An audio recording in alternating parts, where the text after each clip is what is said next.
Hello students, welcome back to Digital Teacher ji. आप सभी का डिजिटल टीचर जी में बहुत बहुत स्वागत है। उम्मीद करता हूँ आपने हमने जितनी वीडियोस पार्टनरशिप अकाउंट के बेसिक कॉन्सेप्ट पर बनाई हैं वो आपने देख ली होंगी और आपने उन वीडियो को शेयर भी किया होगा, सब्सक्राइब भी किया होगा चैनल को और अपने दोस्तों में ज़्यादा से ज़्यादा उसे शेयर कर रहे होंगे।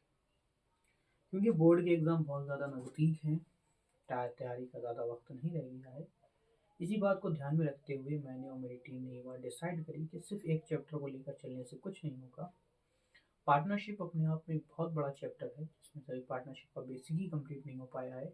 फिर आगे पर में नए साझेदार जब नया पार्टनरशिप में नया पार्टनर एंटर करता है, जो ओल्ड पार्टनर होता है वो पार्टनर से जब पार्टनरशिप से एग्जिट लेता है या कोई पार्टनर्स दिवालिया हो जाता है, इस सब इन सही सारी सिचुएशन अभी ऑलरेडी रह गई हैं जो अलग अलग चैप्टर के माध्यम से आपकी बुक में बताई गई हैं।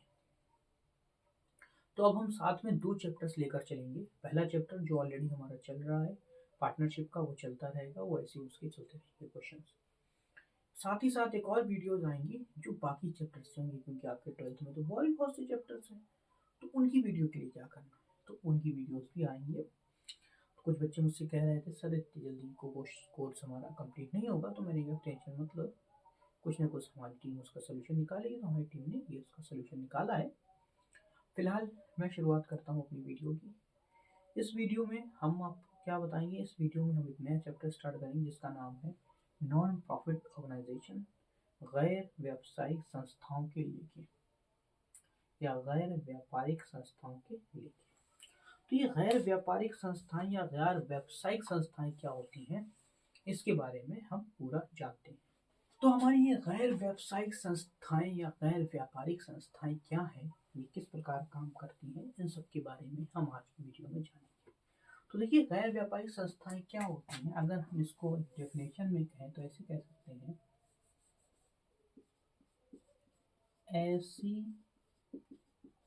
संस्थाएं जिनका उद्देश्य लाभ कमाना न होकर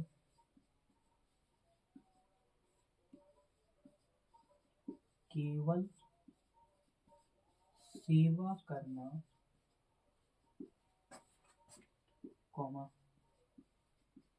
समाज कल्याण आदि होता है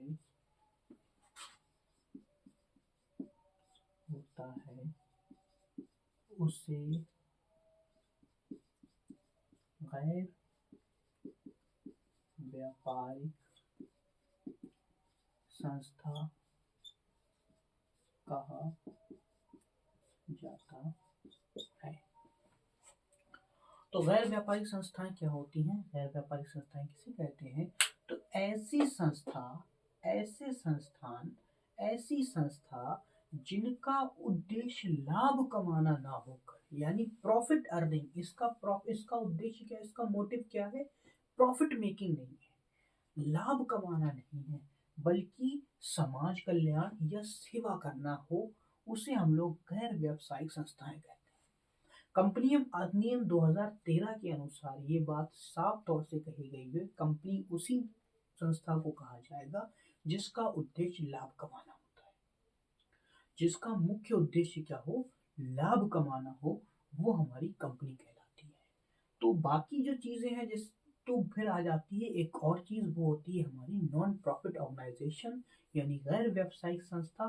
गैर व्यावसायिक संस्थाएं कौन सी होती हैं, ऐसी संस्थाएं, ऐसे ऑर्गेनाइजेशन जिनका उद्देश्य प्रॉफिट मेकिंग नहीं होता है, जिनका उद्देश्य लाभ कमाना नहीं होता है। ऐसी संस्थाएं जिनका उद्देश्य लाभ कमाना न होकर सेवा करना, सर्विस सेवा करना या समाज कल्याण होता है, इसको हम क्या कहते हैं, गैर व्यावसायिक संस्थाएं कहते हैं। तो गैर व्यावसायिक संस्थाओं से तात्पर्य क्या होता है, गैर व्यावसायिक संस्थाओं से क्या मतलब है कि ऐसी संस्थाएं, ऐसी ऑर्गेनाइजेशन जो प्रॉफिट नहीं कमाती है, जिनका उद्देश्य लाभ कमाना नहीं होता है। जैसे सबसे पहला इसमें आ जाता है विद्यालय। विद्यालय एक ऐसी संस्था है जो विद्या दी जाती है। यहाँ पर क्या करा जाता है, प्रॉफिट मेकिंग नहीं हो रहा है, यहाँ पर सेवा करी जा रही है। आपके बच्चे को पढ़ाया लिखाया जा रहा है, तो उसे कहते हैं सेवा करना। विद्यालय, अनाथालय, अनाथालय, पुस्तकालय, पुस्तकालय यानी लाइब्रेरी। तो ऐसी ये संस्थाएं, कुछ ऐसी संस्थाएं हैं जिनका उद्देश्य लाभ कमाना नहीं है, जिनका उद्देश्य लाभ कमाना नहीं है, जिनका उद्देश्य है, क्या उद्देश्य है जिनका, जिनका उद्देश्य है केवल और केवल समाज को या किसी संस्था, किसी समाज को, किसी समाज को क्या करना है, या पूरे देश के लोगों की सेवा करना है। अगर उनका उद्देश्य लाभ कमाना होगा तो वो कंपनी अधिनियम 2013 के अंतर्गत चले जाएंगे, वो कंपनियां कहलाती हैं। ये किसी प्रोडक्ट को नहीं बनाती हैं। सबसे मेन चीज होती है कि ये किसी भी तरह के प्रोडक्ट का निर्माण नहीं करती, ये केवल सेवा करती हैं। क्या करती हैं ये, सेवा करती हैं, सर्विस देती हैं। जैसे पहला विद्यालय, विद्यालय में आपको स्टडी दी जाती है। अनाथालय में जिन बच्चों के माँ बाप नहीं होते उनको रखा जाता है। पुस्तकालय में क्या सेवा करी जा रही है भाई, आपकी, आपके पास पुस्तक खरीदने की, बुक खरीदने की गुंजाइश नहीं है, आप नहीं है इतने, आपके पास इतने पैसे नहीं है कि आप कोई बुक खरीद सके, तो आप पुस्तकालय में जाके उस बुक को फ्री में पढ़ सकते हैं।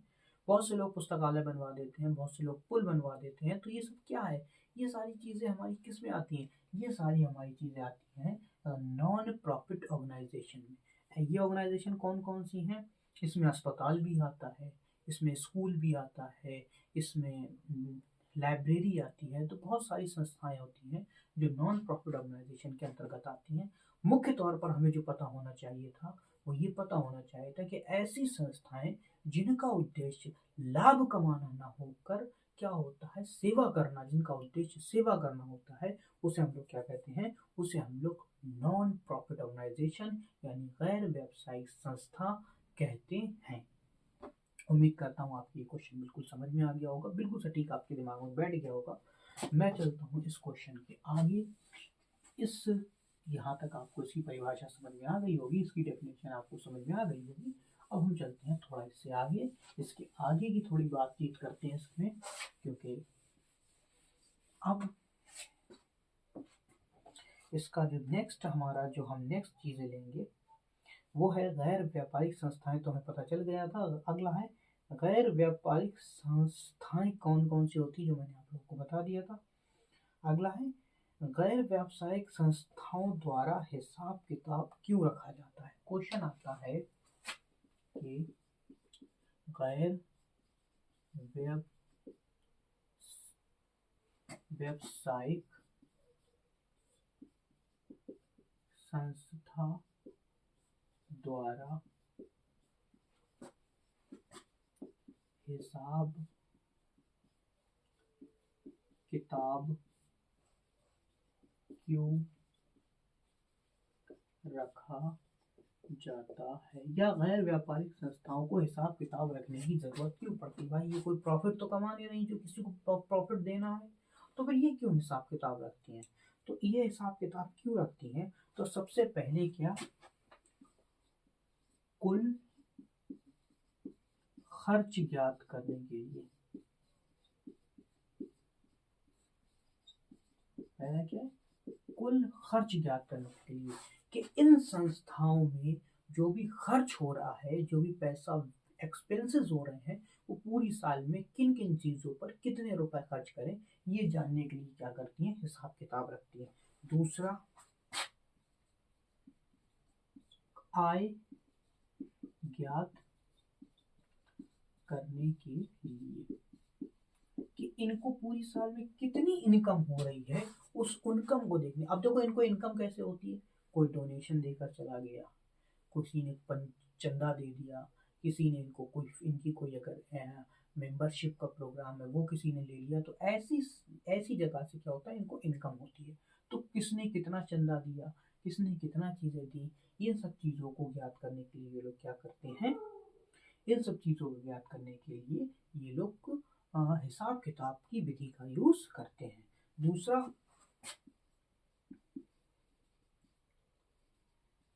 आर्थिक